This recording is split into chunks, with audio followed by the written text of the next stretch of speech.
Okay, we are live. Just waiting for Rockfin to give me the green light, and then we'll start. Come on, Rockfin, let me go live.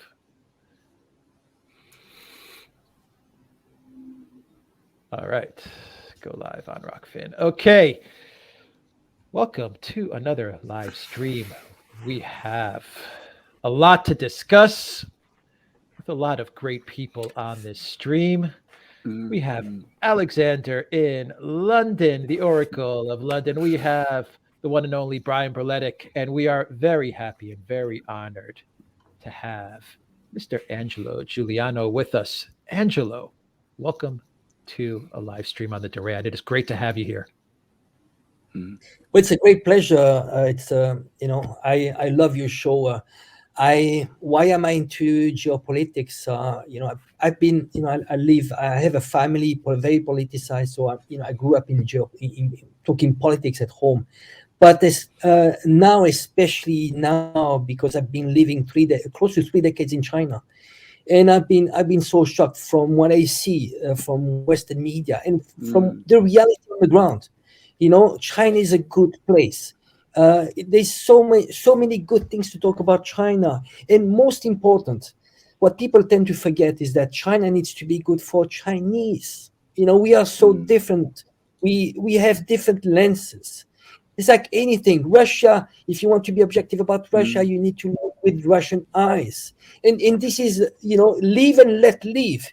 Why do we want to create a world with all values, impose our own values? And is into this confrontation. Those countries don't want that. They want to cooperate. They are more into tangible stuff about mutual prosperity, stability, tangible stuff. They don't want the world that the collective West want to impose upon them, which is ultimately it's neo-colonialism. It's more subtle. It's imposing a currency. It's imposing a culture, and extremely by force. So I see Chinese very pragmatic, and I think it's important. I've heard you guys saying, we need adults on the table right now. Those guys are acting like kids, very emotional, not rational at all. And I think why are they like this? It's just look at the background of those politicians in the collective West. You see in the US, there are lawyers, bankers. In China, who is running China now are scientists, engineers. They have PhDs. You know what? They are not going to sell you something sexy. They're not going to sell you dreams. It's about reality, scientific approach. And Chinese love it, because if you tell a Chinese, I'm going to sell you freedom, it's like, oh, can I eat freedom? And this is the message I want to bring to people, is that China is a good place. It has delivered.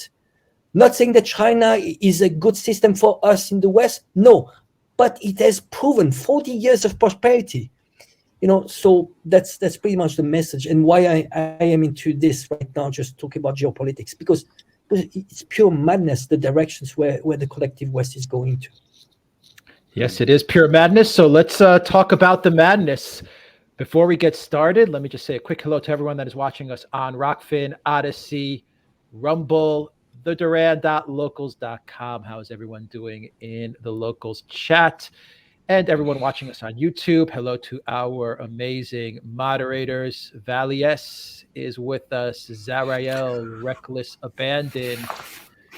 I saw Peter in the chat as well. And who else?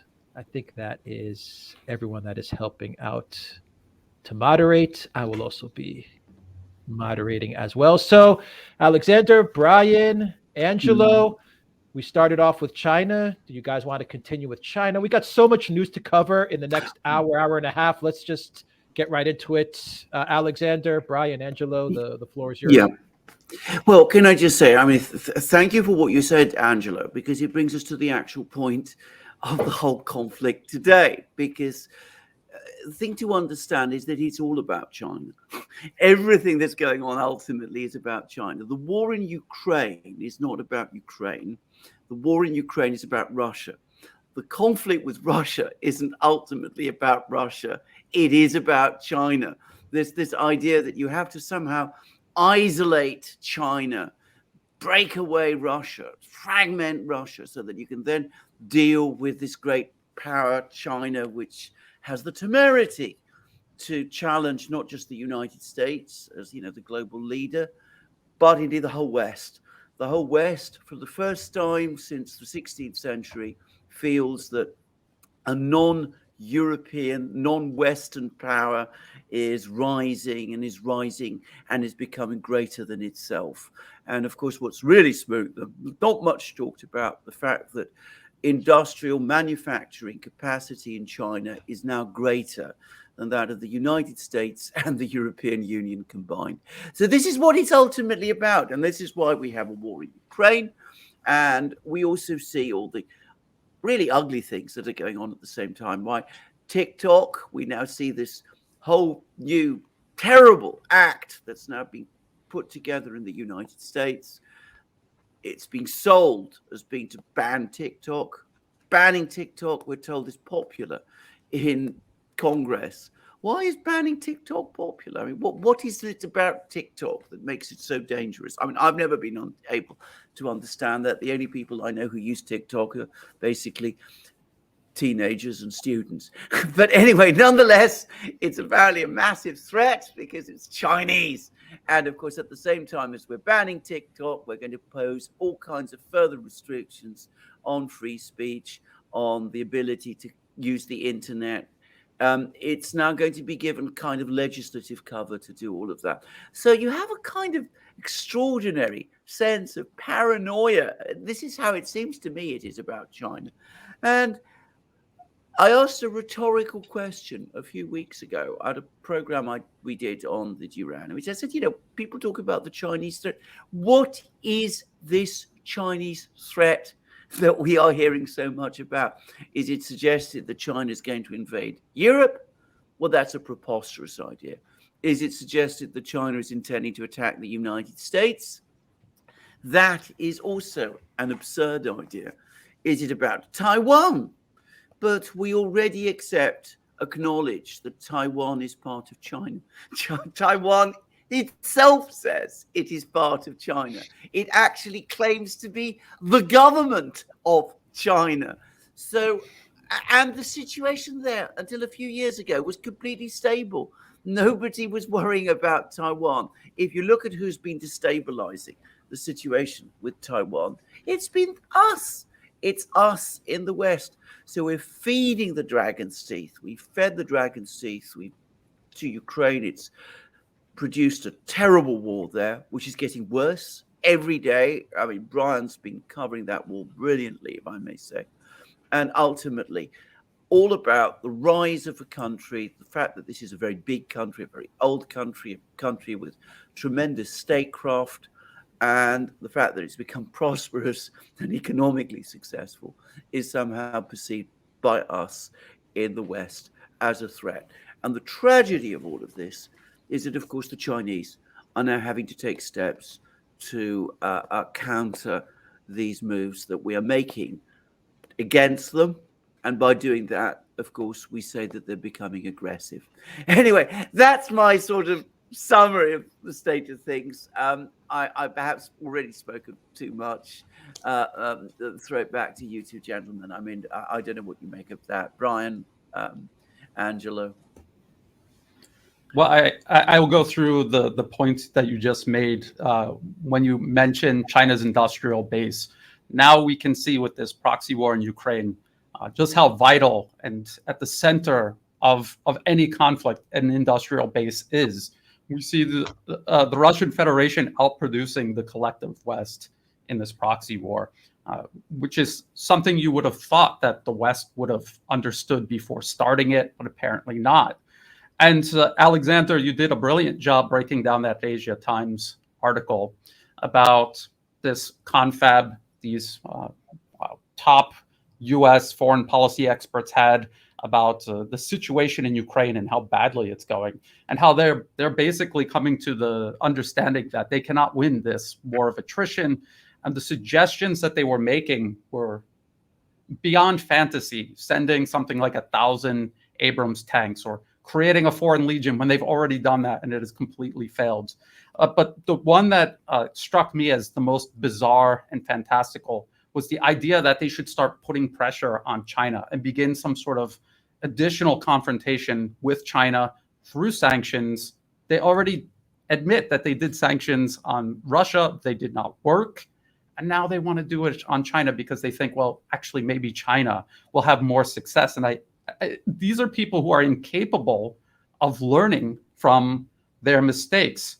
Now, the Chinese threat, it's very important for people to understand that it stems entirely from the United States and the special interests driving its foreign policy simply being unable to accept the reality that it will surpass the United States. Has absolutely nothing to do with some sort of military threat China poses to the US. If you read through their policy papers, they're very happy about the fact that China's military is configured to defend their territory. This is what gives them, in their mind, they think, the opportunity to launch some sort of blockade against China, far away from Chinese shores, but interdict shipping everywhere else around the globe, and strangle them that way, specifically because China has not configured their military to project military power around the globe.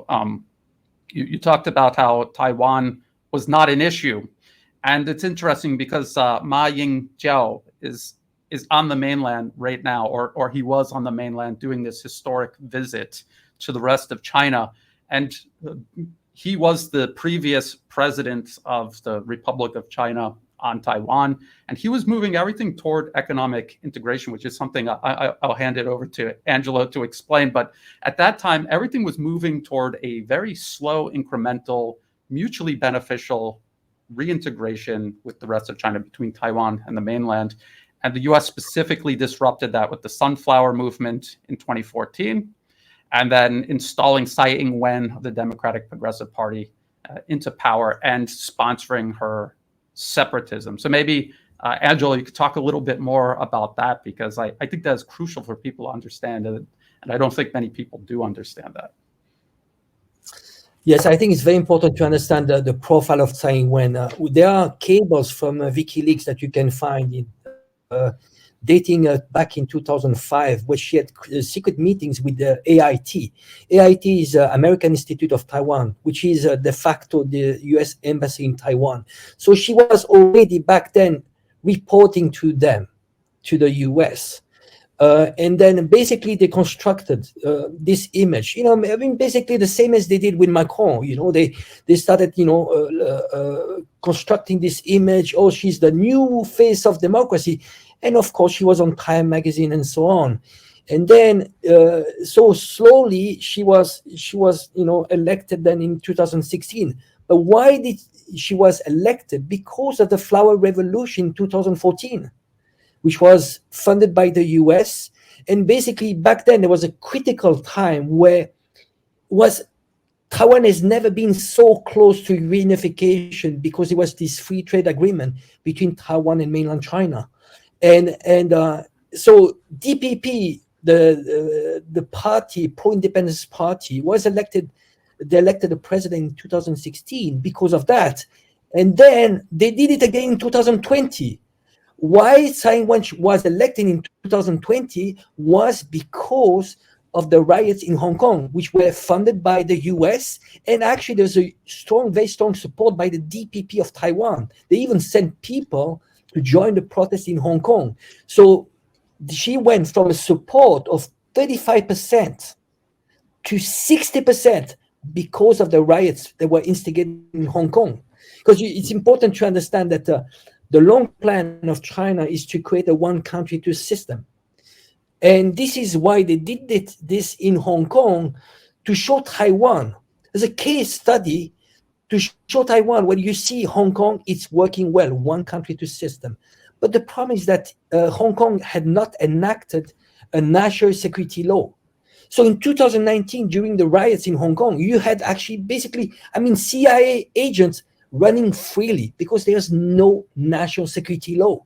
I mean, it was like, it was a big party there. We could do whatever we want because the Article 23 of the Basic Law of Hong Kong was not enacted. They had delayed this process, all along. So basically, they won twice. The DPP won twice in 2016 and 2020 because of the interference of the US. Now the big question is next election in January 2024, and that's a big question because the Kuomintang, the nationalist party, they're gaining support. They won the local elections, the last local election. But we need to be very careful because usually Kuomintang does much better in the local election than the presidential election. So there's this window of opportunity for the US because after that, if the Kuomintang wins the presidential election, this project of dividing China and Taiwan might fall apart.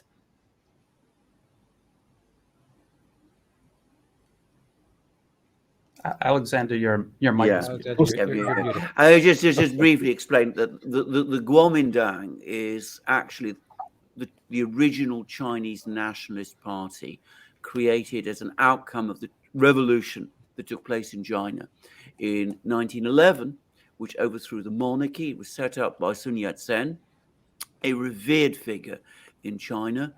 He was China's leader during the 1920s. And a lot of the people who eventually came to form the Chinese Communist Party originated from the left wing of the Kuomintang movement. Now, there was a Kuomintang, and the Communist Party eventually came to blows in China during the Chinese Civil War. But the Kuomintang actually still exists in China, to the mainland China, to this day. There are still Kuomintang people in mainland China. There are still Kuomintang people in Taiwan. They all consider themselves Chinese and part of China. And of course, the reason why Taiwan became separated from China in the first place was because in 1949, when the Chinese Communist Party won the Civil War on the Chinese mainland, the then Kuomintang government, which it was fighting, relocated with US aid to Taiwan and established itself there, continuing to claim to be the government of China and retaining, by the way, China's vote in the United Nations, including the UN Security Council, right up until 1971. It's a somewhat tangled history, but that is the basic background. So for nearly all of Taiwan's existence as an entity separate from the mainland since 1949, it has been deeply committed to becoming part of China again. And of course, officially, it still claims to be the government of China. And I would like to add that the consequences of Taiwan, the Republic of China, morphing into this independent country, Taiwan, the consequences of that will be exactly the same as we have seen, say, from 2014 onward in Ukraine. Before even considering the armed conflict, the way the client regime in Kiev irrationally cut all economic ties, or most economic ties, with Russia, because they were deeply integrated industrially, economically. They cut that, and their economy began cratering. That was before the armed conflict took its toll. And of course, the prospects for Ukraine's economy, non-existent. This is the exact same thing that will happen to Taiwan if the Democratic Progressive Party goes down this path. And Alexander, you mentioned that the United States basically preserved the Republic of China on the island of Taiwan.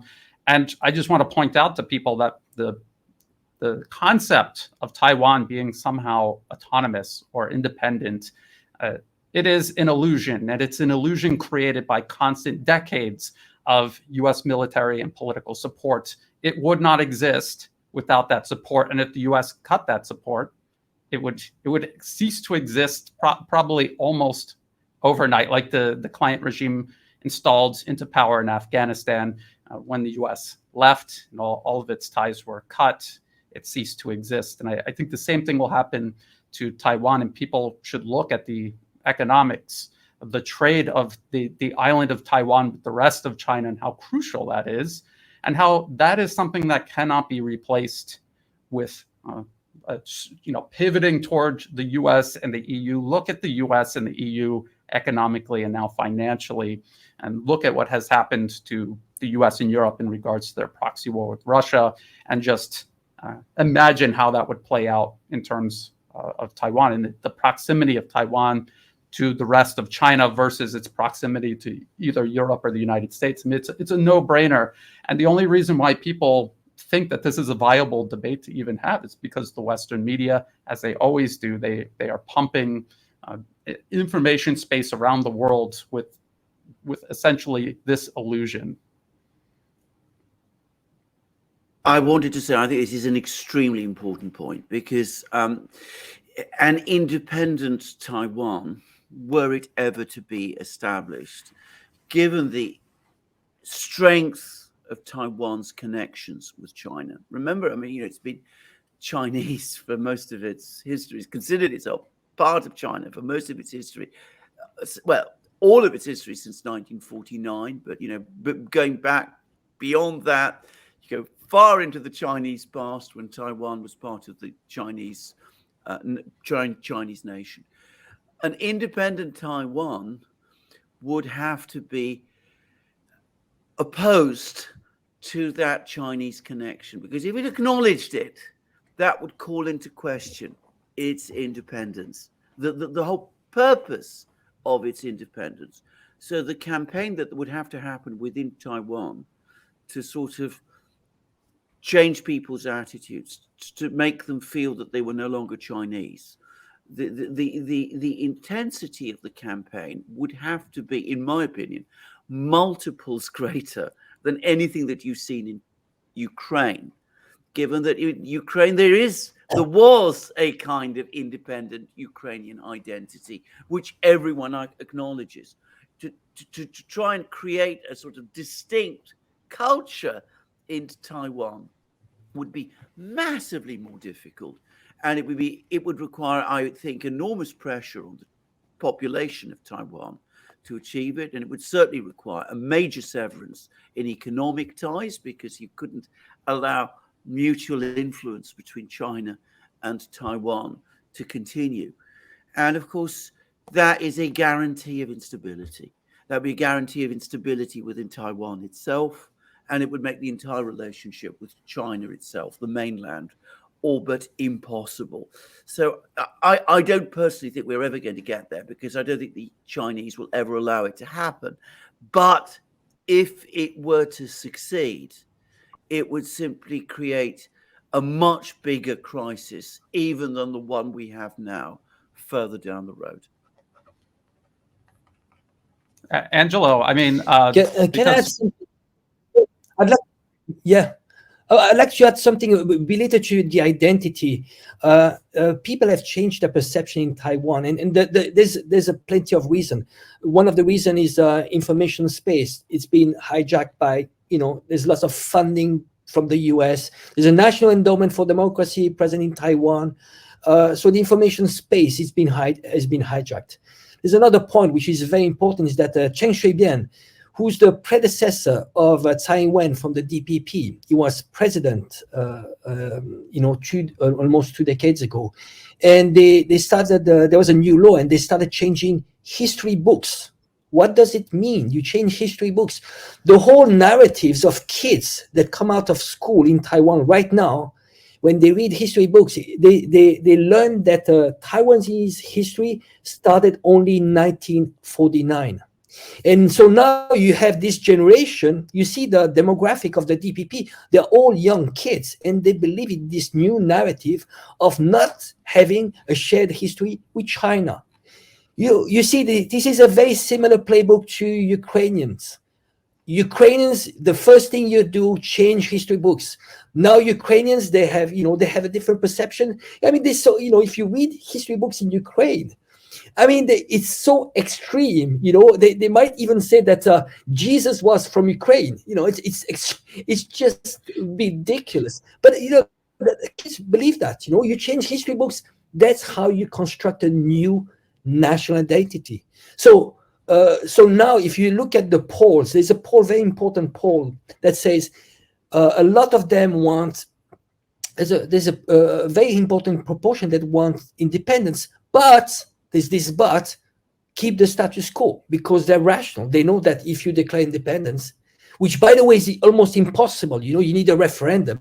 It's extremely difficult to get to the referendum and then have a complete approval. So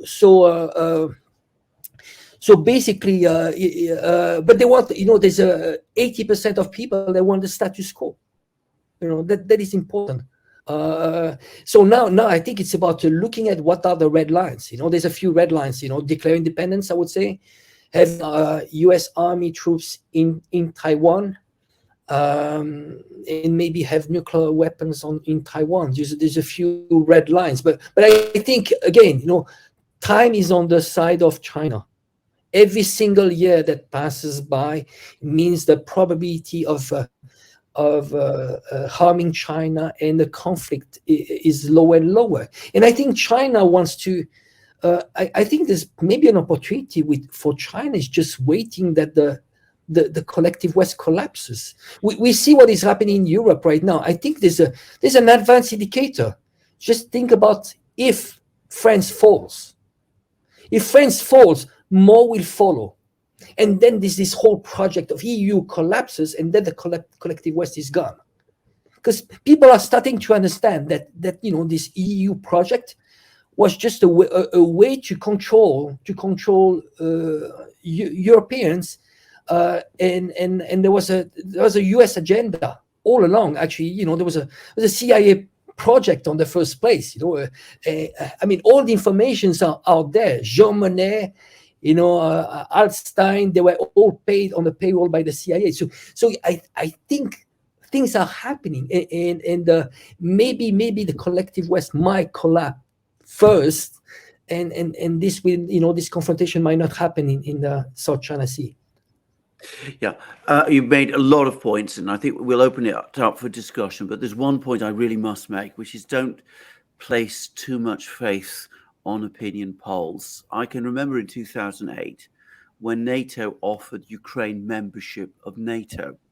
At that time, 80% of Ukrainians opposed it. They didn't want to be part of NATO. And yet, what has happened is that invitation was nonetheless made, and it's been an unstoppable or almost unstoppable train ever since, up to the point where we've ended up in a war. So 80% of Taiwanese people may say they want the status quo to remain, but that doesn't mean it will remain. The decision isn't necessarily going to be in their hands. And I just want to point out also that people have to be very careful when looking at opinion polls. The public can and is manipulated. And if you look at the information space in Taiwan, it is heavily skewed in favor of U.S. interests there. And both Alexander and Angelo, you were making the points about indoctrinating people, rewriting history. This is what we saw them do in Ukraine for years and years. I see National Endowment for Democracy funded organizations here in Thailand trying to do it. They try to erase or diminish people's actual culture and replace it with something artificial, and always something that is divisive, because they want to divide and rule. That is how empire has always worked. And so opinion polls, you have to look at what these people want, and then you have to think about if it is actually objectively in their best interests. And if people on Taiwan want to be independent, but it's going to completely destroy their economy, or if they support military ties with the US, and the US openly and obviously is going to use Taiwan as a proxy, and their policy papers talk about, well, we think that Taiwan can maintain its political autonomy, but all of its infrastructure and industry will be scoured off of the island. I mean, that obviously is not in the best interests of the people of Taiwan. I think that it's important for people to understand that with enough money, and if you exercise enough control over a specific information space, you could convince people of almost anything. I'd like to get on to what Angelo was saying about France, because France is very interesting. But should we just deal firstly, because this is the topic where you are the absolute, I mean, the best commentator I think you've been in by far, which is the military-industrial side of things. Because there's been a very, very interesting article by Hu Sin in Global Times, former editor. And he's made a point, you know, if the West cannot compete with Russia in military-industrial production, what chance do they have? What real prospect do they have in any kind of competition with us? In other words, with China as well. And that, it seems to me, is the key to this whole confrontation. It's where Ukraine has gone horribly wrong. And, you know, General Milley has been saying some very bizarre things over the last 24 hours. He's been making some very extraordinary claims about Bakhmut, which we might come to. But he did make one point, which is that he did talk about, again, that perennial topic. I never ever imagined I'd ever be talking about it. You'd asked me a year ago if I'd be talking about shells. I would have said I'm never going to be talking about shells. But anyway, we're now talking about shells all the time. And he admitted, he said that, you know, that if we ever find ourselves in a great power war with the Chinese and the Russians, and what an idea, talking about a great power war with the Chinese and the Russians. But if we do, we're going to require multitudes, magnitudes more shells than we have, and we're able to produce.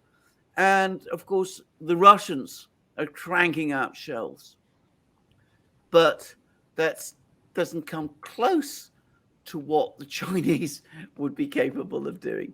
So, I mean, that must be putting pressure on people in Washington, or one would have thought. I mean, they must be saying to themselves, well, our window isn't actually that big, because for the moment, the Chinese aren't producing shells in those kind of quantities, so they quickly could. So what do you think? Do people in Washington, are they really thinking about this? Is it entering into their calculations? What are they saying to themselves? I mean, this is a question to Brian, essentially.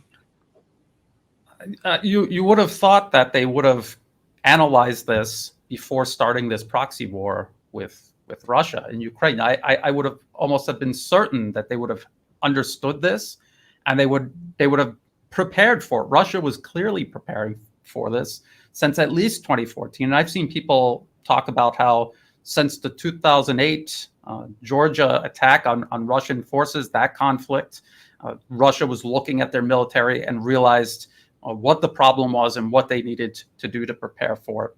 And then from 2014 onward, they were certain that there would be a large-scale, intense, and protracted armed conflict, and they began preparing their military industry for that. The United States, because of their small wars, they've been fighting for decades, and I think just because of corruption and the fact that a lot of these people, they do think in long-term ways, but in other ways they're very short-sighted, and they were not prepared for this. And if people look at the 2019 Rand Corporation document extending Russia, they talked about how there was a big risk of everything escalating out of control. It was a challenge, they said, and it's a challenge they clearly weren't up to meeting. And so here we are, and they cannot even outproduce Russia, and they are now thinking about let's put sanctions on China and let's start an armed conflict with China. What are the chances of them succeeding?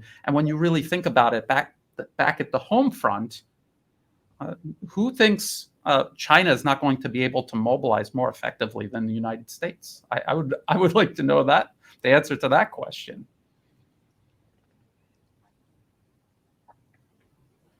Angelo, do you want to, somebody who knows China well? I mean, I've been there. I'm going to say I've only been to Shanghai, but my overwhelming impression is if you wanted to mobilize, first of all, an intensely patriotic people. That was my impression of the Chinese.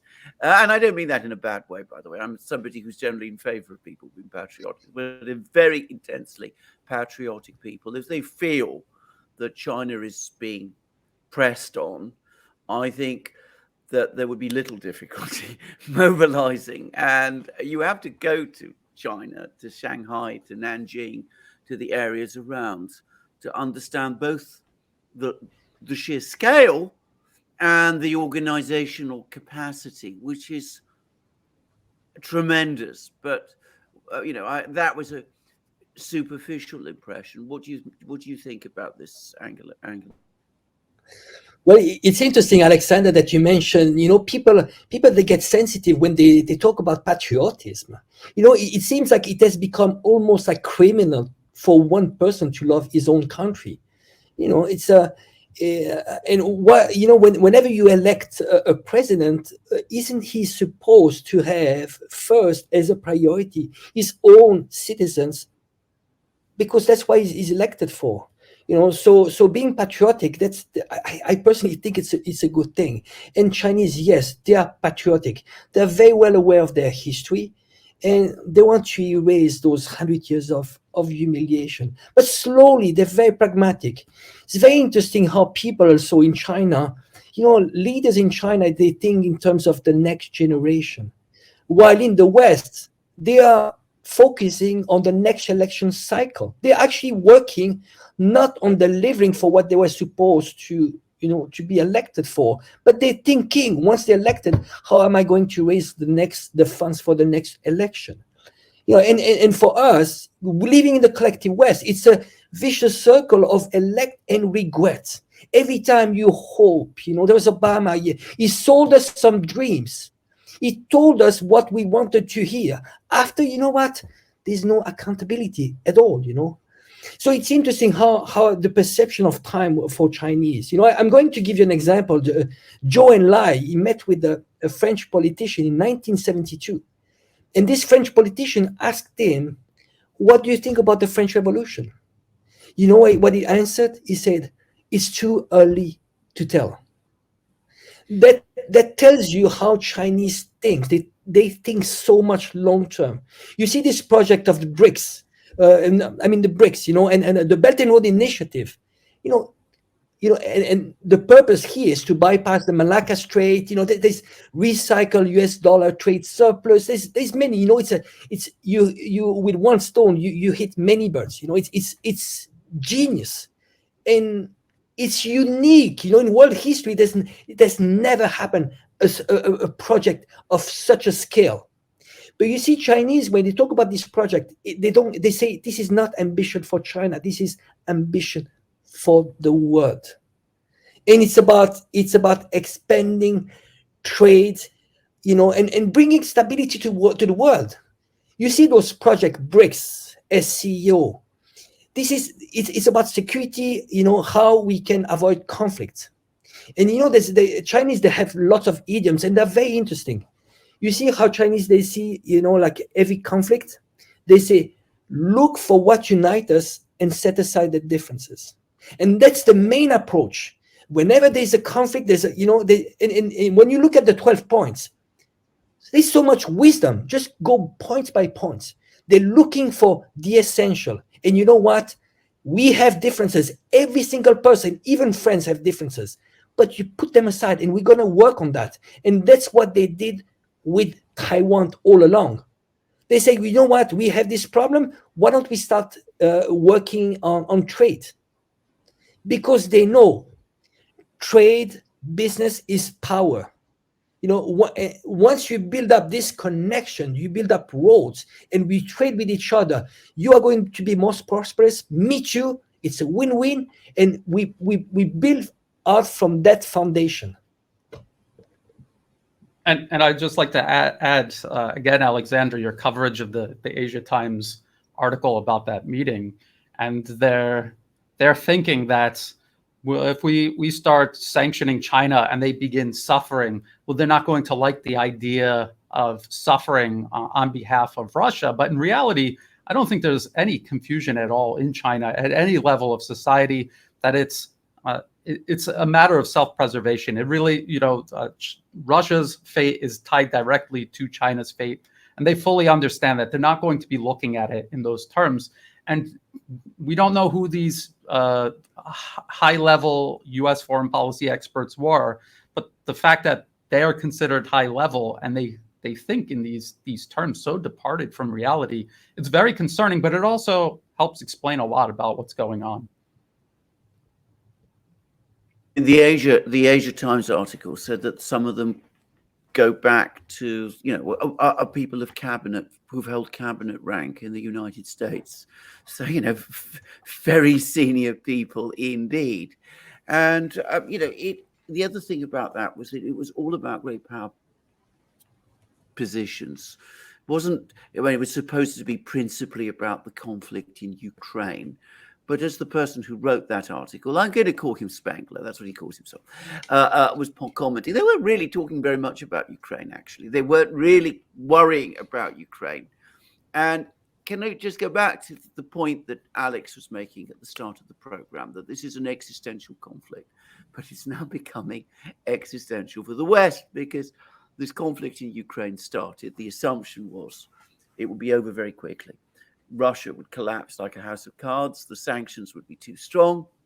No conceivable way the Russians could keep up with the West in military industrial abilities. Their technology was far inferior to the Western powers. Of course, it's turned out otherwise.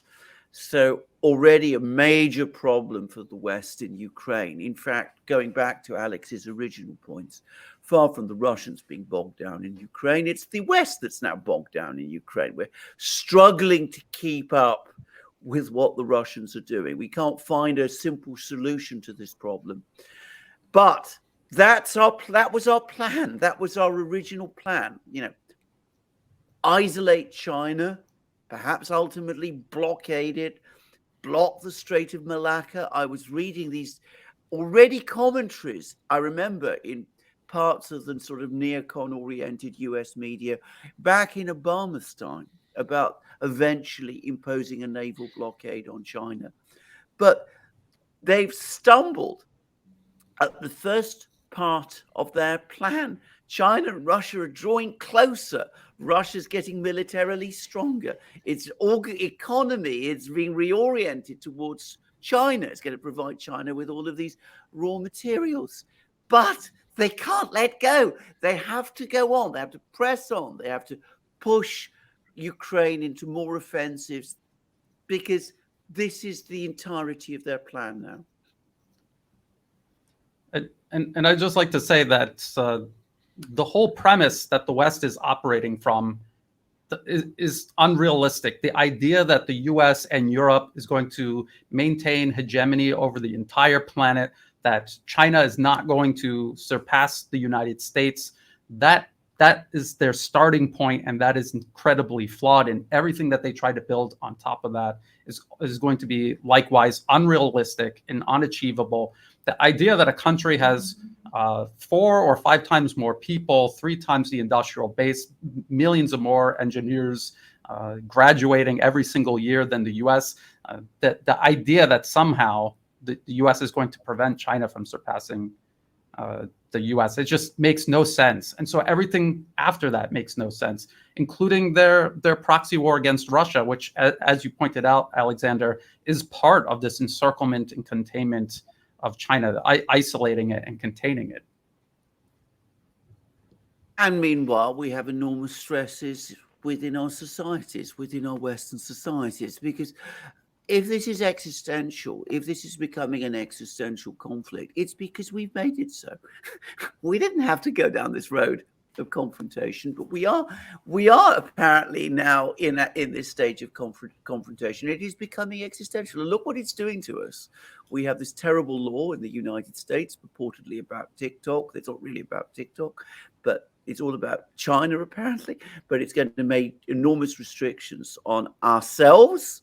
And of course, we have a political crisis in France and perhaps one in Germany before long, who knows, and festering issues in Italy. But by the way, Angelo, I was following the situation in France very closely. at the time of the previous presidential election, the one where Macron was elected. And you're absolutely right. I mean, it was all about stopping Pierre Fillon from becoming president because he might lift the sanctions or change the policy. So we found this man, Macron. We sold him as an outsider. I mean, of course, he was the most complete insider in the system that you could possibly discover. But he was presented to the French people as this, total, outside person who was going to shake everything up. Of course, he did shake everything up, but not quite in the way people expected, because we now have a crisis in France on our hands. Well, look at the background of Macron. He was a young leader. World Economic Forum, they had already pre-selected him. You had the media in France is controlled by 9 families. Overnight, he had exposure in all those media. It was on the first cover. That's all you would see. And there are studies. It's very simple. You are going to get a certain amount of vote. There's a correlation between how much exposure you get, and 90% of the exposure, that was all Macron. So I think it's very interesting. The example of France is very important to study, because what the France did, especially the yellow vest, they were very advanced. It's an extremely mature project. They wanted to introduce some more like direct democracy, referendum. It started from like gas prices, and they turned into a project to have referendum rights, because by having referendum rights, you bypass the people that you elected, and you have something like in between the what they had before and Switzerland. Switzerland, this is why once you have this direct democracy, you empower people. You give power back to the people, because ultimately it's all about the rules of the game. Whoever writes the rules of the game controls the game. But if you look at France, those rules of the game were written by the elites. So we are giving to the butcher the rule of the game that game is supposed to protect us from the butcher. And that's what is happening. So ultimately, it's very important. That's what they wanted to do, was to rewrite the rule of the game and write a new constitution. So I think that's a good example, and I think it's very important also to see, to not only when we look at France, to look at the whole EU project, because ultimately, if you want democracy, I mean, again, democracy, you guys are Greeks, correct me, it's a demokratos, it's power to the people. The foundation of democracy is sovereignty. You can be left-wing, right-wing, you can have whatever policy you want, but if you don't have sovereignty, you cannot have democracy. And this is why we actually mention a lot, myself, Brian and myself. It goes back to that. It's, do you empower people or not? But you see, France, it doesn't matter who you elect. Decisions are made in Brussels. The pension reforms that we are actually seeing right now in France, that's not Macron's initiative. That's a Brussels initiative. And they have to follow that. No matter who they elect, they have to follow that. So it doesn't matter who you elect. I wouldn't vote in any EU country. Why? As long as you are into the EU, your vote doesn't matter, because everything is decided in Brussels. And what they did in Brussels, they replicated the system that they have in the US. It's a lobbying system. And they have legalized corruption. And the new name is lobbying and revolving door. You have those politicians that go back and forth, public sector, private sector, and they enrich themselves. It's enriching an elite. So the French, what they say? They say, we have exchanged one dictator, which was the king, against 1,000 dictators. That's what they did. But it's the dictatorship. It doesn't change, It goes back to always the same thing. Sovereignty. When what we do, I mean, with Brian, every time it's about, when we analyze a country, it doesn't matter who actually is elected. It's about looking at, does this country have sovereignty, and is there any foreign meddling? Ultimately, whoever's they elect, that's their choice. But if you want to respect those people, just leave them the right of self-determination.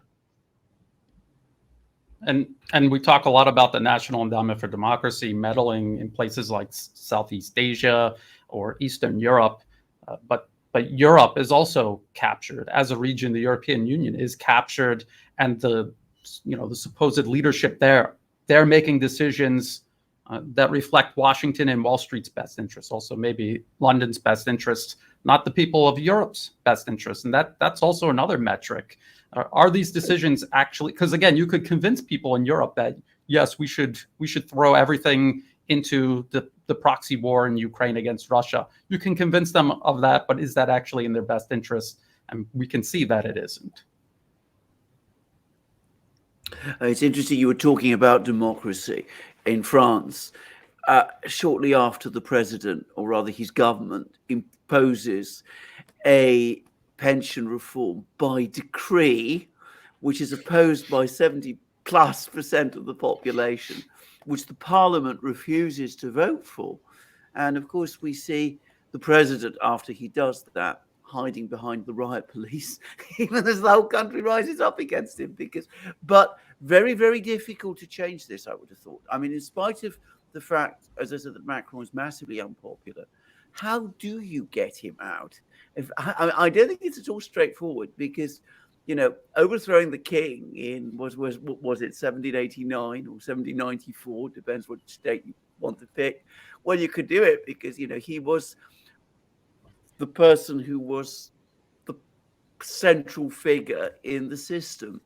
But of course, Macron is not the central figure in the system. As you rightly said, he was parachuted in, he was placed there, he's accountable to these other people, not to the people who have voted for him, who he clearly doesn't think much of.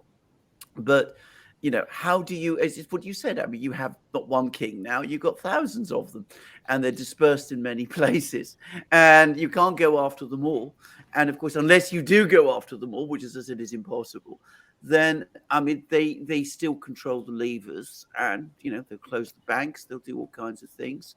France would come under huge pressure if Macron fell and the pension reform were dispersed and either Mélenchon or Le Pen were to become president. It would not be a straightforward thing to change at all. Well, it's interesting you mentioned Le Pen. I think Le Pen, there's a lot of speculation, but Le Pen was a construct image.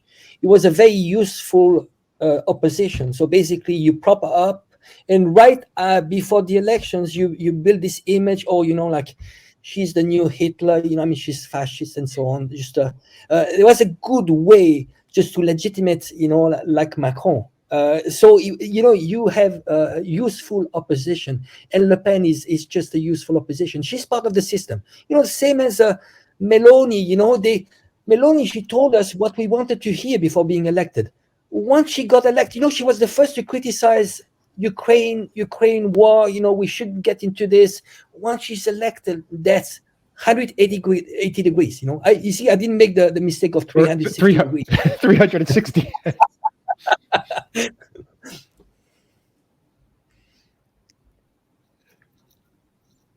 Oh, no sound. Yeah, no, we hear you. We hear you, Angelo. We hear you. Yeah, okay. I mean, I'm sorry. Perhaps let's focus on the big story in Europe, because, of course, I am in London, and very much in some ways, not both in Europe and outside it, but it does remain Ukraine.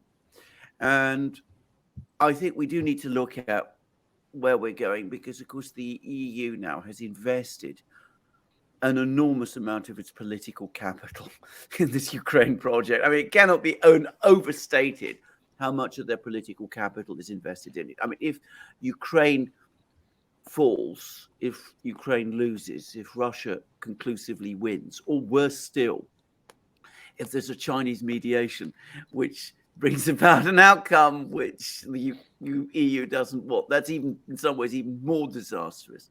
But if that happens, I can't imagine many of these leaders who've taken us into this adventure coming out, however strong their position is. Where do you think we are now with this conflict, Brian? Because I still feel that even though it's not the great conflict, it's still, if you like, the pivotal point in it. I mean, you've been following the war. You've got a military background, which I don't.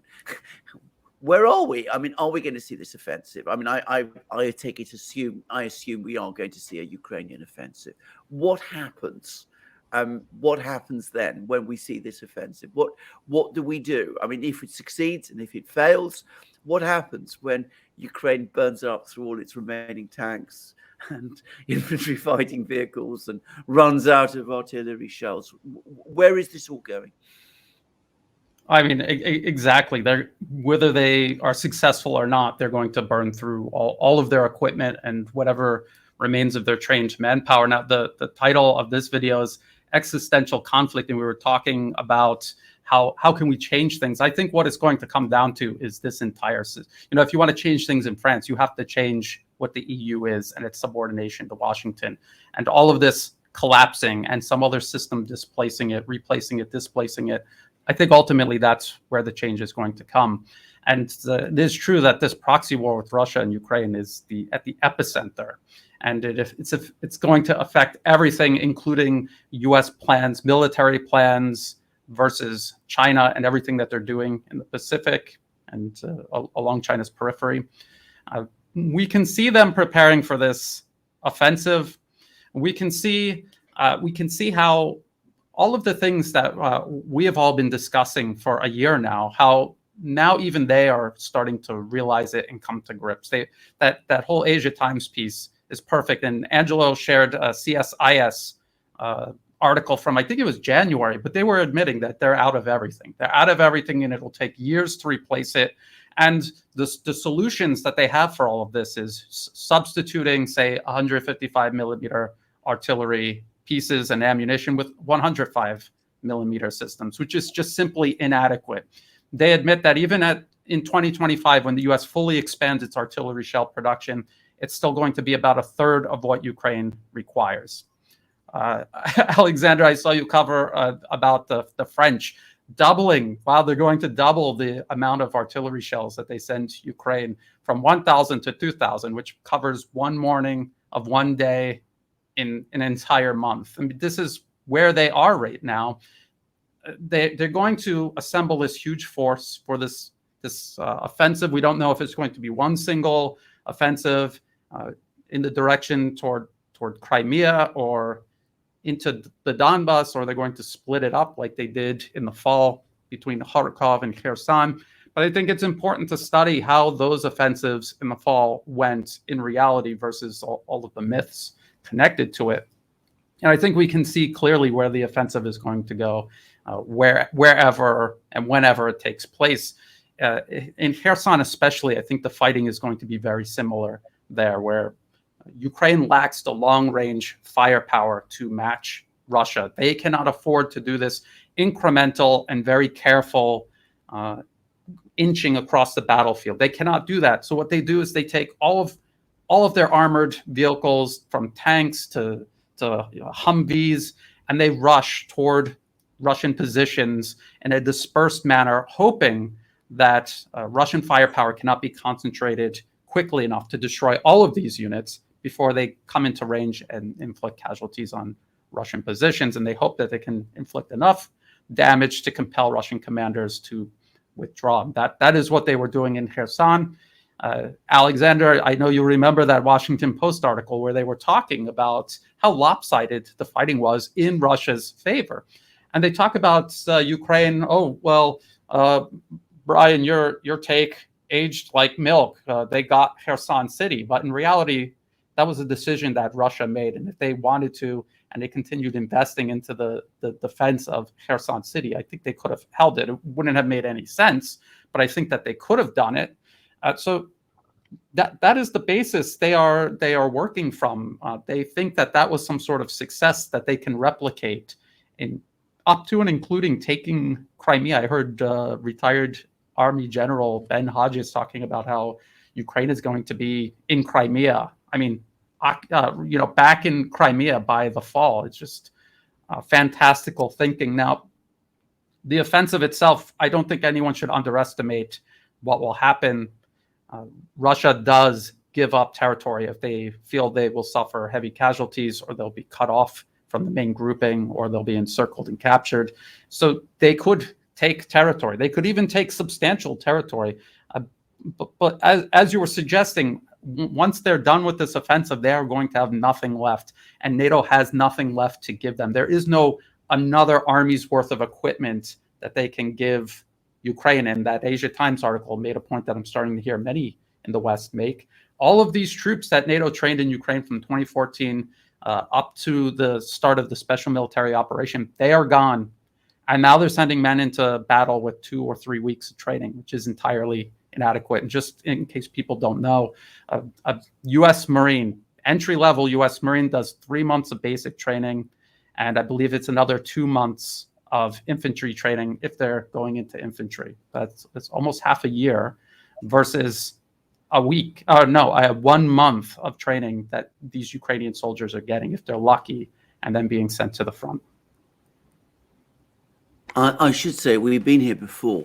Now, years and years ago, I mean, I don't remember this directly, but I studied US history, and I did a lot about the Vietnam War. And I remember reading lots and lots of articles that were published at the time in the Vietnam War, during the Vietnam War in the United States, about the progress that was being made. And it was all about territory, the fact that we were gaining territory, we were engaging in successful offensives. If you tracked the coverage of the war in the American media, not just up to the Tet Offensive, beyond the Tet Offensive, contrary to what many people think, you would think that it was an extraordinary progress.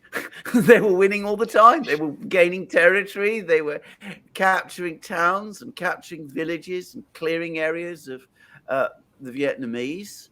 The fact was, in reality, the will to fight, the ability to keep going, was just draining away. It was actually a war of attrition. And I think even in 1960s, it was clear that the US wasn't really configured to fight wars of attrition. And of course, it's far less configured to fight them today. And that's the kind of war the Russians are fighting. They're fighting a war of attrition. Alexander, I want to mention one thing. How did the US manage after the debacle of Vietnam? Well, what you do, you do some cool Hollywood movies with Rambo, and ultimately, you have average Joe in the US next generation. They'll think they won that war. The same as World War II. How did you get to the point where 70 years later, the collective West is convinced that the US saved us from the Nazi? That's how you do. You are going to brainwash the whole population to say, well, we didn't lose that war. It's so outrageous, the lies they're telling us. You guys saw what even at the UN, the spokesperson at the UN, he even say, well, we don't have, there's no US personnel in Syria. And sadly, the thing is that there's such a low level of awareness. People ultimately, they learn through mainstream media lies and Hollywood, and that's how they will manage. And I think ultimately Ukraine, well, it's not going to be a debacle. We are going to manage just to turn this advantage. Because that's what they want. It's all about perception. I just want to add one thing. You mentioned Brian just before. The problem is that the military of the collective West, it has become a profit-driven, not purpose-driven. And I think the problem is also all economies. If you look at how we run our economies, which are purely inflated, we've learned through this war that actually, we shouldn't think the old version of GDP. GDP is only one metric. There's much more to an economy. You have to adjust it to purchasing power parity. And then you need to look at tangible stuff. If it's services and so on, what does service do if you are at war? Plus, I think, I don't know if you know Emmanuel Todd. He did some studies about like this new version of GDP. US GDP 18% is healthcare. China 6% is healthcare, but China is delivering, meaning that the metrics are getting better every year. Longevity, people live longer in China than in the US. Longevity going down in the US, but how can you explain that you have 80% of GDP in the US that goes for healthcare and only 6% in China? The answer is inflated GDP because overpaid people, doctors, surgeons, lawyers, and so on and so on. So the metrics are completely off. We need to unlearn and learn a new way. And I think this is a very good example. What has highlighted this Ukrainian conflict is that the collective West is not as strong. The army, the problem is that army should be for a purpose, not to make money, because ultimately it was about enriching the military-industrial complex. And you see it's a huge corruption, system. When you have those guys, they sit on boards of a meter. They are supposed to serve the people in the US, and they're sitting on boards. They're going back and forth, revolving door, on the boards of military industrial company. So their job is find ways to sell more weapons, not to defend the US. It's very interesting you say that, because it brings me back to that. That article you sent me from the Jamestown Foundation, Brian, because that so well illustrates the point. Because this attempt to calculate what the Russians are doing is not based on counting tangibles. You don't look at the tangibles. You don't look at the factories. You don't look at the machine tools in the factories, or the workers in the factories, the amount of labor that exists in the factories. By the way, since I did that thing on the takedown, I've had all kinds of people who actually visited some of these factories, which this article was talking about, and telling me, this person who's writing this thing, they haven't a clue what they're talking about. What you do is you count prices, but these prices that you're counting might be very artificial prices. They might be prices that arose in a particular period of time, and then you extrapolate from that and you make all kinds of assumptions. Isn't that exactly what we're doing with GDP, our GDP calculations? Isn't that exactly what we're doing with everything? And I'm going to suggest that that's exactly the problem, why they got Russia and Ukraine so wrong, because they're looking at things, not the tangible things, but at all of these other things which are based upon their own calculations and guesstimates, which are very heavily informed by their biases. So you look at what a shell cost in Russia in 2005, when hardly any shells were actually being produced in Russia, and you assume that it costs the same today when millions of shells are being produced. And you're not counting the shells, you're just looking at the number of sets of figures, and you're just comparing figures. And what was funny about that was, even with this very flawed methodology, they still indicated that Russia has been completely outproducing the US since 2014, 2015. And when you look at it, well, they're almost, according to them, almost at 1 million shells a year. And you look at how flawed the methodology is, and then you hear, say, the Russian government say, no, we're making millions of shells a year. It's very easy to believe that. In the Novoya Gazeta article about Russian tank production, they attempt to make it out as if Russian industry, they can only make 850 new and modernized tanks. 850 is a very large number. It's more tanks than Ukraine's going to be getting. And they're all tanks that Russian crews are trained on, have been training on for years. Their technicians have years of experience maintaining them, and their logistical network has it solely exists to sustain them on the battlefield, versus the hodgepodge that the West is sending Ukraine, where virtually every single, they have a category for main battle tank. That should be just a couple, maybe. They have a multitude of tanks. They all require different spare parts, different kinds of fuel, different kinds of ammunition. That's a separate logistic line for each one of these tanks. It's absolutely madness. The fundamentals of waging war, especially a modern war, standardization is done for a very important reason. And you see the Ukrainian military depending on almost the exact opposite of what conventional wisdom says you should be doing in a modern combat, in a modern conflict.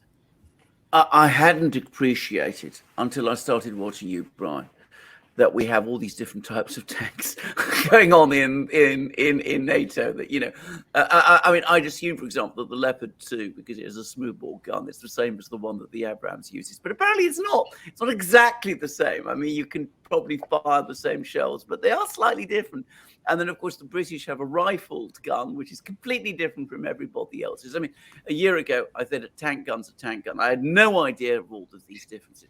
Completely different machines. The French have their Leclercs, the Americans have their Abrams, the Germans have their Leopard 2s, the British have their Challenger 2s.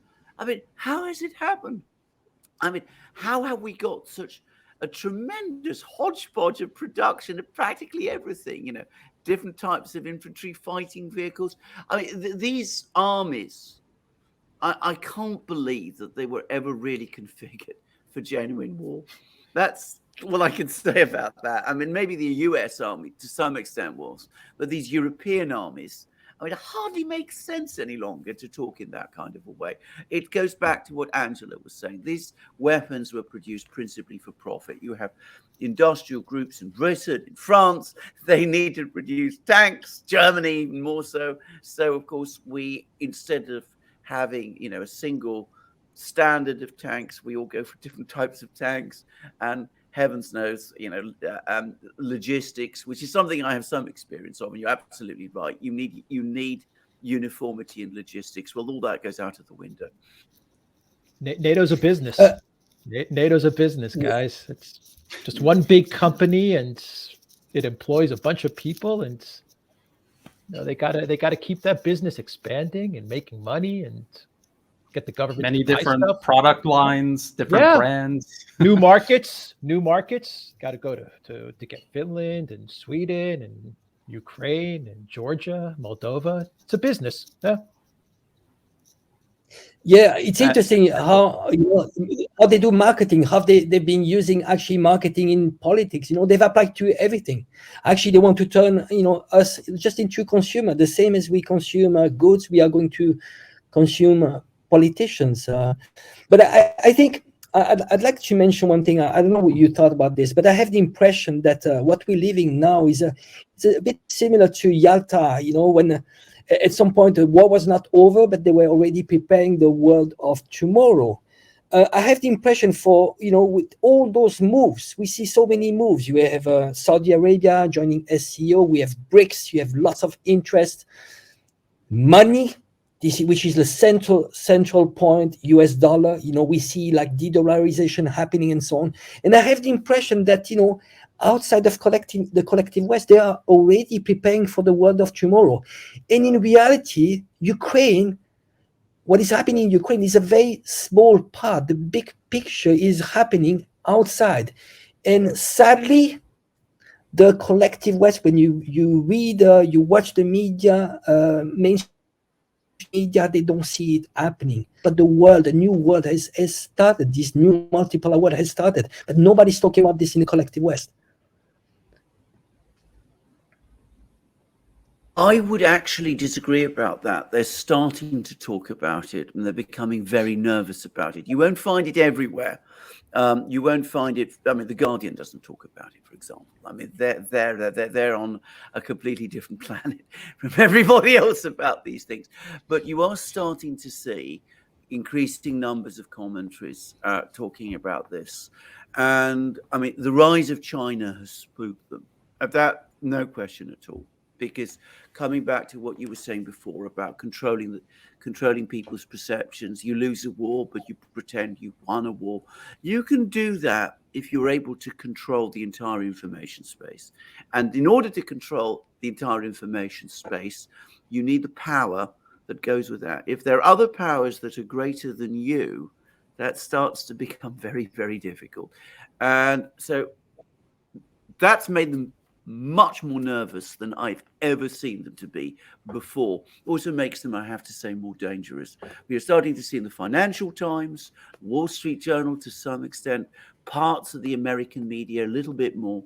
People are starting to worry that, this is slipping out of our control. So what you do, you try and tighten up, you try and control even more, and you send more tanks to Ukraine because that's your only policy at the moment, even as you correctly said, the rest of the world moves on. And the fact that them sending more tanks to Ukraine, they're talking about all other kinds of weapon systems that they should send to Ukraine, but they're missing this fundamental problem where you cannot just send a new weapon system into a country for an army that has never used it and just expect them to be able to use it. Yeah. Quite clearly, they cannot. I also, not to keep going back to that Asia Times article, but I think it is a good reflection of how the collective West's leadership is looking at this. They're talking about we should be giving them weapons to strike deep inside Russia. And at the same time, one of them admits that Russia could mobilize up to 1.7 million reservists.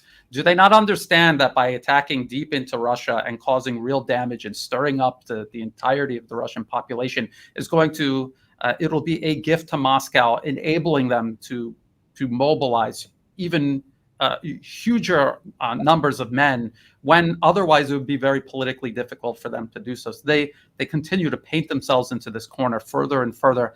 Everything they do is working against them. They have no good ideas because the only good idea is to just stop pursuing this unsustainable policy and reorganize and reorient yourself for a role among the multipolar system rather than trying to impose yourself upon it. It's not going to work. Mm.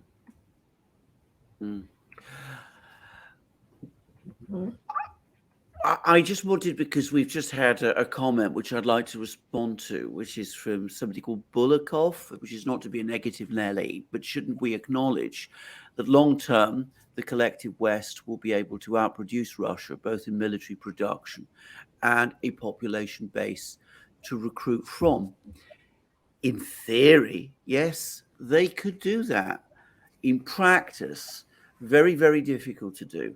And can I just say, there's been a very interesting article in the Financial Times on precisely this very, very point. And it talked about the immense difficulty of putting the West on a military mobilization track. And it pointed out that in order to do that, you'd have to change the entire structure of the Western economy and of Western society. And this article made the point that Western commitment to war, to maintaining the sort of sinews of war, has been in decline since the 1950s. So that in real terms, Reagan was already spending half of what Eisenhower was spending on military production. And of course, it's fallen an awful lot more since then. In order to change that round, in order to put everybody on a kind of mobilization track in the West, in order to assemble the kind of reserves, in order to put the industrial base on a different lines, that would be a titanic effort that would take decades. And that's just Russia. I mean, if you throw in China, which already has a bigger industrial base than the West already has, it's not going to happen. They can't get pension reform, Alexander, in France. No. They're not popular enough to pass pension reform. And pension reform, you need to be popular because you're going to lose a lot of political capital when you pass something like pension reform, which in a lot of countries is a real issue and has to be done. Russia and Putin, Yeah. they got it done, and Putin took a hit to his popularity, no doubt about it. He took a Yeah. big hit to his popularity. They can't get petro reform in France. How are they? Can you imagine the French, the Greek prime minister? I couldn't imagine him coming out and saying, we're going to be on war footing, everybody. Mm. Forget about No. it. It's not going to happen.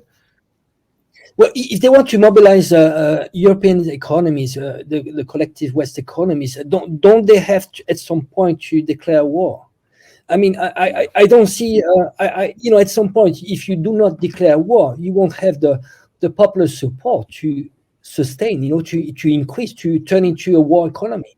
At some point, unless there's an attack from, there's a false flag operation, there's Article 5 of NATO, but they need, in order to mobilize that's my opinion. I don't know what you think, Alexander. No, I agree. I mean, it would have to be a war. The only way you could mobilize on that kind of scale, transform societies, transform economies. I mean, you could do it, but I mean, you would need a war. But a war against whom? And a war in a world where there are nuclear weapons. I mean, it is an almost inconceivable situation, even for some of the people who are in charge today. I think that there would come a point where, even with this deeply corrupted political class we have now, the brakes would come on in order to stop that. I'm going to make a point here. Again, I'm going back to the 1960s, when in some ways the United States had a much bigger industrial base than everybody else in the world at that time. It's much better configured to war than it is in some respects today, far better configured. It had much bigger military in terms of the personnel, proportion of the personnel, all those things.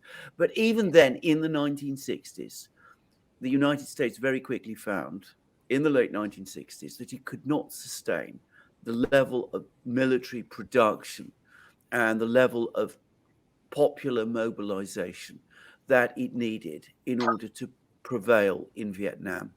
It started to cause massive strains in the economic system, which fed through into the huge inflation of the 1970s. It created enormous amount of popular unrest in the United States. This isn't just the famous civil rights, the peace protests. There were also riots in American cities, all sorts of things, which partly, by the way, were connected to the call up of young people from minority populations, as they were in those days called. So if it couldn't be done in the 1960s, it's not realistically possible today. And if you try to force remote societies to try to propel them into a kind of perpetual war with the Eurasian states, with Russia and China, well, you'd have to go much further in terms of population control than up to now has proved possible. And I wonder whether it would be possible even then. So war, yes, you could try and do it, but really, I mean, that kind of thing, I don't think it's a realistic idea. And I always go back to General Wesley Clark and his 7 nations in 7 years discussion. And what he was basically explaining was that the US was trying to reshape the world before Russia reemerged and China rose, and that they're out of time. That never came close to being completed. They are completely out of time. Russia has reemerged. China has risen. That what options do they have left? And going back to Alexander, what you were saying about restructuring the way the Western economy works, these are arms companies that are obsessed with maximizing profits. And when you read articles about expanding artillery shell production, you can see how hesitant they are, because they know that that is an investment that is going to cut into the bottom line, and they don't want to make it unless they're going to be paid up front for it. They understand that having expanded industrial production 5-10 years down the road, and you're not producing that amount anymore, that cuts into your bottom line. They don't want to do it. So again, it's all backwards. The defense industry is supposed to answer to the state and serve the state. In reality, it is in the West, it is the other way around. and this is the outcome. Absolutely. It's important to understand that we have the economic system we have today in the West for a reason. Our societies have shaped the economic system in a particular way because it is beneficial to those who have power. Asking them to change the entire economic system in the kind of way that would be necessary to sustain the kind of production levels that we're talking about, military production levels, would mean fundamental changes in the economic system, which would ultimately not benefit the elites themselves. So they're not going to go there. They're not going to do it. What else they're going to do is another question. And we must never forget that if we're talking about Western societies, putting aside, the elites and their dreams of world hegemony, there are options. And there's one obvious option, which is to seek peace. Peace is the option. We go back to what we were talking about at the beginning with Angelo. There is no threat from China. China isn't going to invade the United States. It's not going to conquer Europe. Russia has no interest in doing it, and it lacks the means to. So it is not difficult to create a peace, and a peace that is sustainable, and a peace which is for everybody's benefit.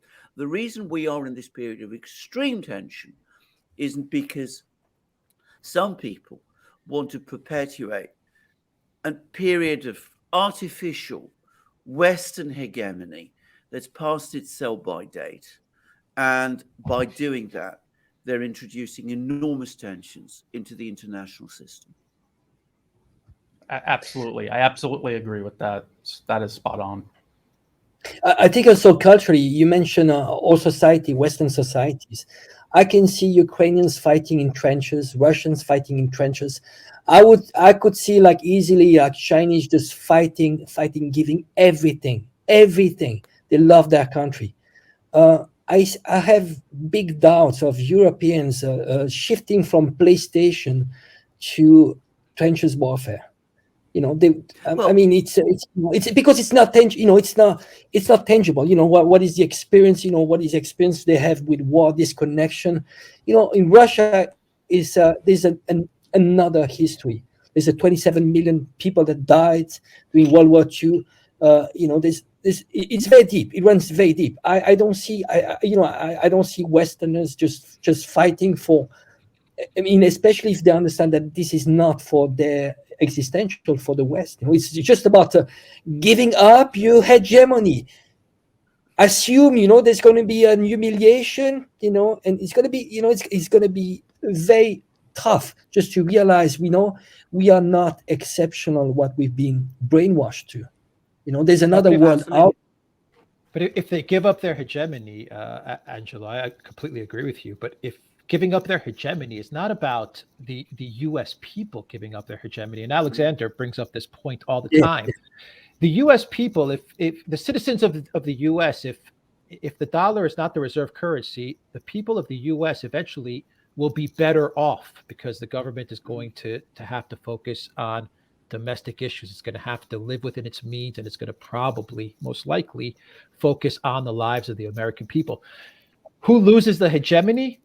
The NGOs, the universities that are funded with the money printing, the think tanks in DC, the neocons, the projects for a new American century, the Lincoln projects, whatever they're called, the neoliberal globalist projects, the regime changes, the color revolutions, the NATOs, the weapons purchases. For them, this now has become existential. This is now an existential. No, absolutely. I want you to point out, it's very important that, it's not, we are talking about the elites. I think the first victim of this is people in the US. They're already victims of their own government because, they are not empowered. They are victims of their own government, which is not working for them. And I think it's just, we in the West we have to solve our own problems at home. That's the problem. Why don't we start solving our problems at home?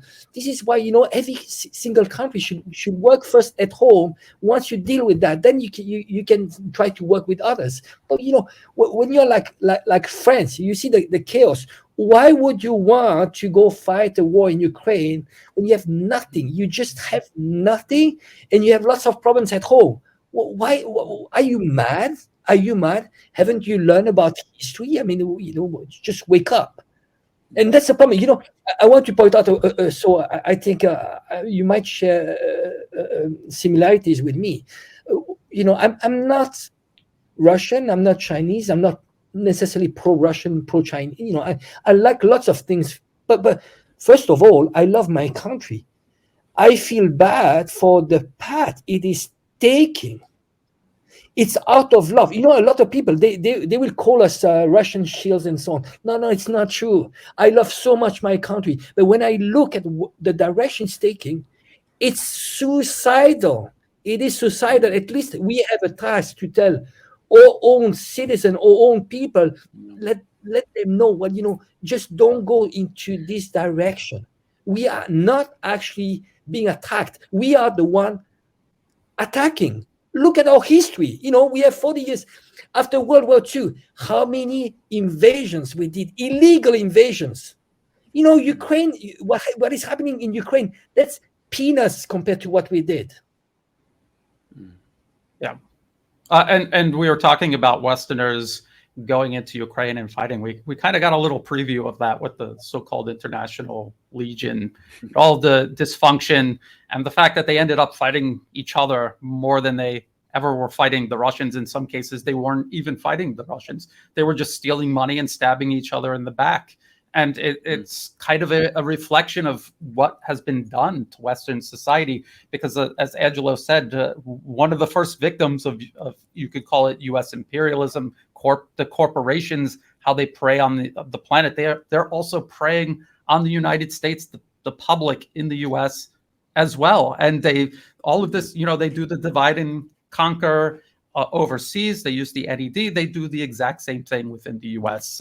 Find all of the little fault lines to get people divided and distracted, so they can keep moving the agenda from one administration to the next for decades to where we are right now.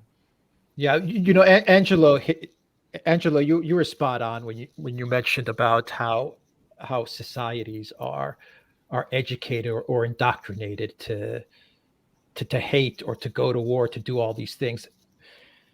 What the neocons found in Ukraine, what they cultivated in Ukraine, was a population that was willing to get into the trenches and fight. That's what they created over the last 8, 15, 20 years, however long it took them to create this culture of a people willing to go to battle with the Russians, to be that battering ram against the Russians. And they found that. And now they're using that. But that's what they have. They're not going to get the Greeks to do it. They're not going to get the Italians to do it. They're not going to get the French to do it. So they have to use the Ukrainians, because these are the people that they've been educating over so many years to hate the Russians. That's why they poke around Eastern Europe as well. That's why they go on and on about Poland and Hungary and Romania, because they're trying to create that same sense of hatred, that same feeling, that emotion of hatred towards the Russians, because they think to themselves, well, when the Ukrainian military is demilitarized, as is the Russians' goal, well, who do we have next? And they got a little taste of that in Poland when Poland tried to put together that huge army. And Brian, you've talked about this, and Alexander, you've talked about this. They tried to mobilize, and it wasn't working, because there was a large part of the Polish population which was like, no, we're not going to go fight in the trenches to go after the Russians. For what? Why?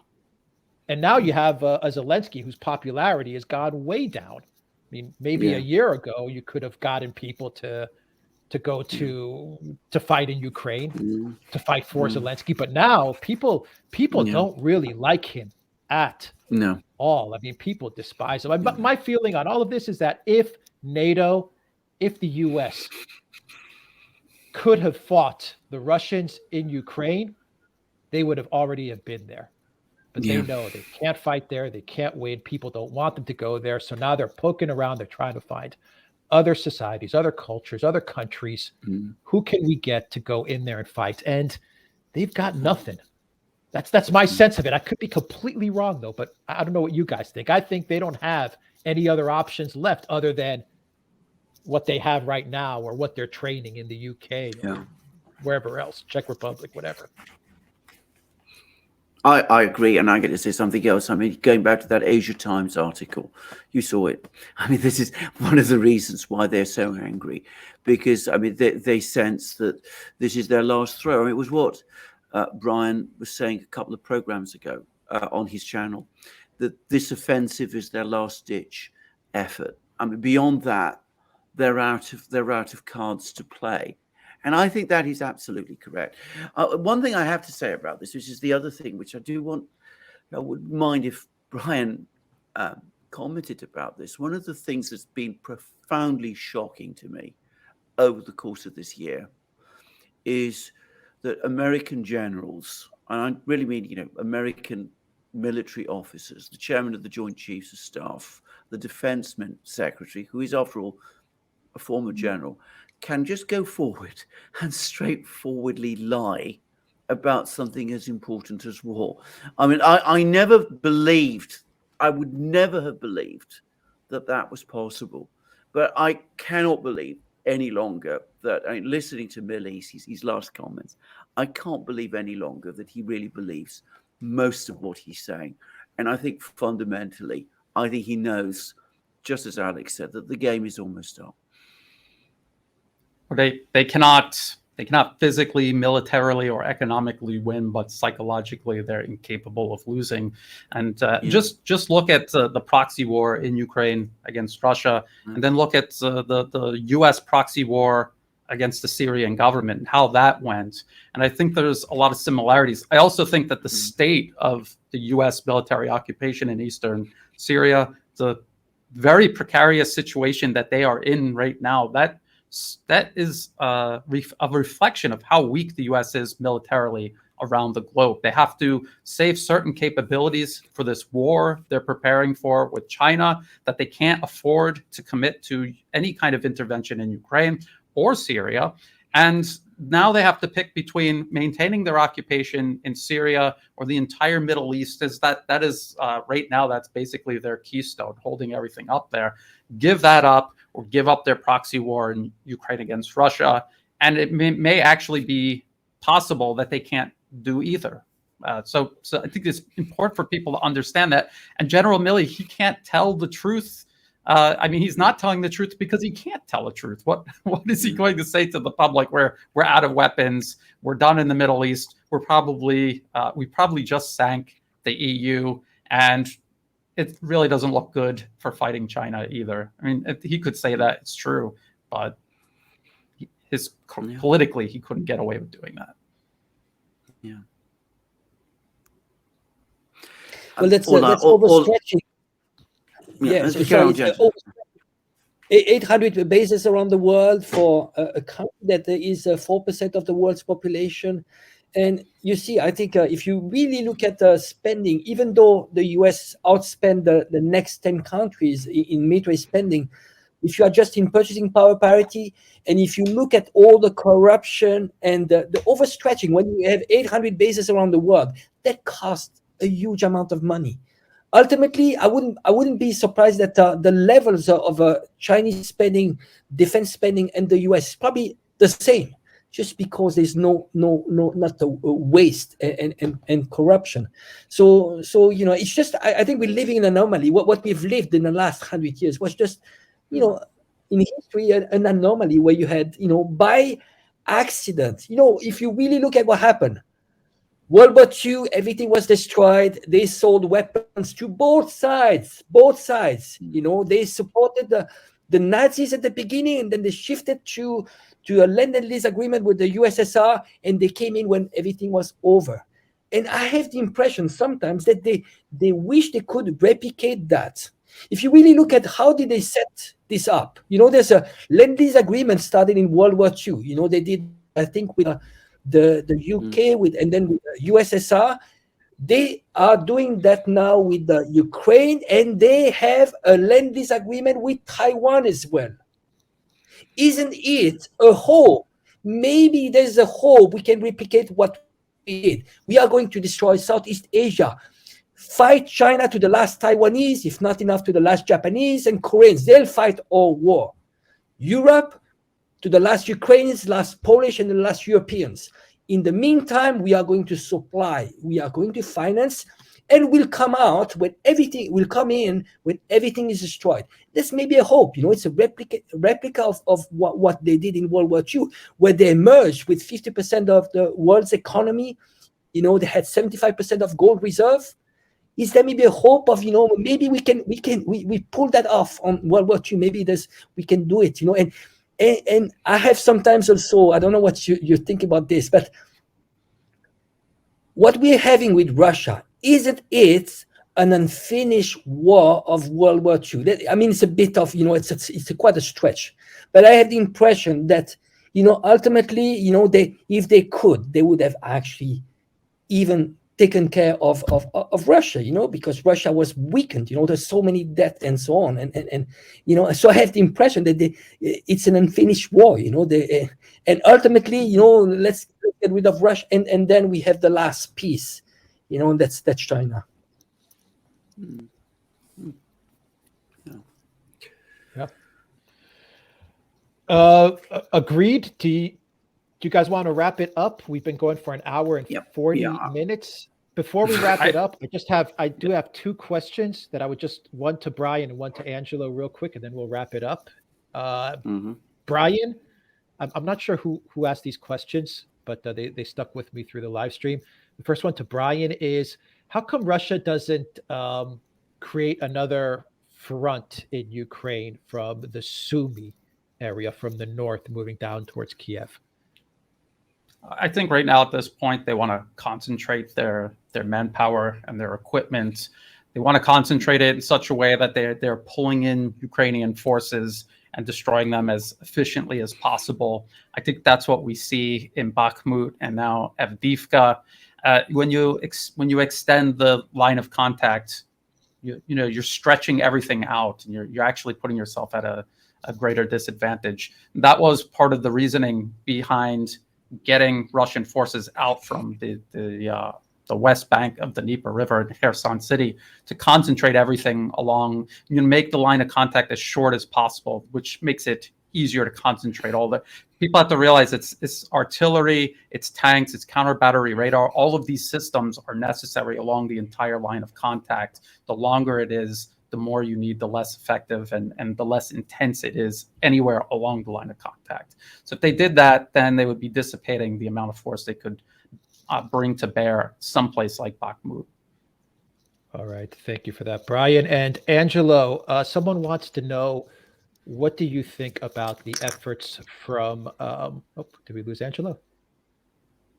Sometimes his internet goes in and out. Maybe he'll be back. Let's see. I'm okay with doing a couple of questions. Okay. There was another question, I believe, from Lada, who asked about elections and the effect on, can elections prevent the WEF, I believe. That was the question. Will elections be able to prevent the WEF from obtaining more power in groups like this in the West? The World Economic Forum is just one of many institutions, organizations, and mechanisms used by what is essentially an oligarchy of giant corporate financier interests. These corporations create these think tanks. These think tanks and these forums are interlocked, and they come to some sort of consensus because it is a large number of people involved in these corporations on the board of directors, the shareholders. And so they use these think tanks to come up with a consensus. They use lawyers to transform it into a bill. They use lobbyists to bring it to Washington and all across the EU to be signed off on. And then they use the media to sell it to the public. That is actually, at least from my perspective, that is how Western foreign policy is done, essentially. All right. So that, All right. elections and the WEF, I mean, it's a whole system. Yeah. Okay, so let's do one final question, and we'll sign off to Angelo. What do you make of the trip from the Spanish Prime Minister, from Ursula Macron to China in order to pull China away from Russia? What are your thoughts on these trips? Oh, I think pulling China away. This speculation on just to think that maybe we could do something against to pull China. That's just impossible.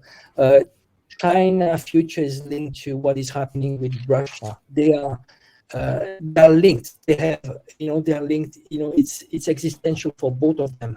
They need each other.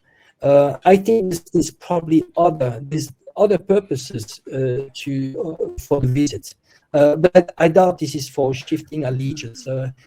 China and Russia are in a de facto alliance, and you see what is happening with BRICS. With the structure, the de-dollarization, they have started a long time ago. Already, 8-9 years ago, they started working together because China knew all along that what will come next will be China. After Russia, they are going to go after with China. So they saw the whole picture. Actually, I would say that China has been ready for the last 50 years. I think Brian's early on, you covered that on the Pentagon papers. It was already very clear. They said it clearly that what was the plan? Ultimately, the last piece is going to be China. So China has been preparing slowly, bits by bits. I even sometimes have some doubts about, this in the 60s antagonizing the USSR and China. Maybe China was actually playing smart. You want to be on the side of the US, you need funding, you need transfer of technology. Well, let's fake it just to be some kind of ally of the US against the USSR. And that's how they got the seat at the UN. It was a very smart move. So we need to look at the long-term plans. And so alliances, sometimes it's very superficial. It's the same as Turkey. Turkey is in NATO, but Turkey de facto is not aligned with the collective West. In 2016 there was a coup against Turkey. Erdogan, he knows what's going on. And sometimes, what they say? They say, be close to your friends, but be even closer to your enemies. So we need to be extremely careful. On appearances, we saw it, Saudi Arabia. They saw it coming. They signed a security agreement 2 years ago with Russia. They saw it coming, and the US was not going to protect Saudi Arabia. I think we lost Angelo. Okay. Let's wrap it up. Just throw my brief comment about this. I mean, we're going to get all these European leaders trooping to Beijing to meet Xi Jinping to try to get him to connection. Yes. To just say they're going to try to wean him away from Russia. And Biden has been trying to set up a telephone call with Xi Jinping for 5 weeks. Is it my connection? Yes. I mean, and they're trying to get him to talk to Zelensky. And where is this call with Zelensky? The Chinese will do what they always do. They're incredibly courteous people. They will receive all these Western visitors. They will listen to what they say, and they'll say goodbye. Go back to Europe. We want to remain your friends, but of course the Chinese know very well where their interests are. They had this big summit meeting with the Russians. The meeting between Lula and Xi Jinping has been delayed, but apparently it is going to go ahead. There has been an announcement today of some big economic agreements involving Chinese currencies once more. That's where the real weight of Chinese policy is. Yeah, well said. Don't call us, we'll call you. Yeah, exactly. All right, let's end it there. Thank you very much to Brian Berletic of the New Atlas. Brian, I have your information in the description box down below, but I will also add it as a pinned comment. But what is the best way for people to connect to you? I just search in YouTube, the New Atlas, and then in the video description of every video is all the other ways you can find and follow my work. And thank you so much for having me on. It's always an honor and a pleasure. Thank you very much, Brian and Angelo. Thank you so much for joining us on this live stream. Angelo, is there any way for people to connect to you? Can you hear Well, me? I will answer for him. I will Okay. say that He's got it. Yeah. we do live streams every Friday or almost every Friday, and in the video description of those videos on the live tab on YouTube, you can find all of Angelo's Twitter, YouTube, and everything else there. Usually, what time are those videos, Brian, on Friday? Around It's about 8 p.m. my time, which is just an hour more than we started. Yeah, today. like 1-2 o'clock London time, around there. Yes. Okay, great. So, something like that. Great. Definitely watch those live streams. They're fantastic. They are on the New Atlas. It's Brian and Angelo, and they cover just about everything that has to do with geopolitics. A really, really great live stream. Alexander, Brian, any final thoughts before we sign out? Real quick, thank you to everyone on Rockfin, Odyssey, Rumble, theduran.locals.com. Thank you so very much to our amazing, awesome, great moderators, Alexander, Brian. Final words before we sign off for the day? Well, I just get to repeat a point that I've just made. I mean, there is an option, there is an alternative, and that is to seek peace. It's an obvious one. I mean, we are not threatened by the Eurasians. The Eurasians have no reason to start a war against us. Why would they? They're getting richer. They're getting stronger. They don't need to start a war with us, and we don't need to start a war with them. We can solve all our problems, regain our democracies, rebuild our republics in the case of the United States, do all of these things.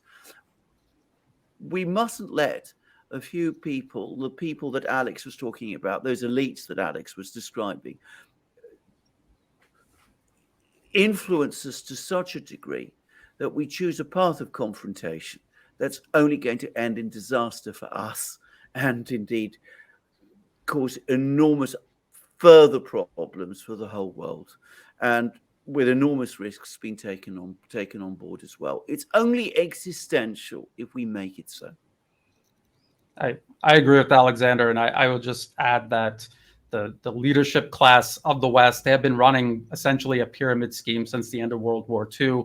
They are fighting for the survival of that, because all of their wealth and influence is connected to it. That's what they're actually fighting for. There's no reason why the United States and Europe cannot have a sensible government and a sensible foreign policy that works together with the rest of the world, rather than insisting on keeping this pyramid scheme going and imposing themselves on the rest of the world. And we saw nations like Germany building Nord Stream 2 with Russia and other European countries involved in that. We saw how that was on the way out from under the shadow of this entire corrupt and crumbling system. Unfortunately, they got sucked back in, but I really do believe, given time is on the side of multipolarism, and with patience and persistence, it will prevail. Well said. Well said. And we will also be doing a dedicated show, me and Alexander, to answer all of the questions that you guys gave us during this live stream. To Brian Berletic and to Angelo, thank you very much for a fantastic live stream. Alexander, thank you very much. Thank you, everybody. Have a great day.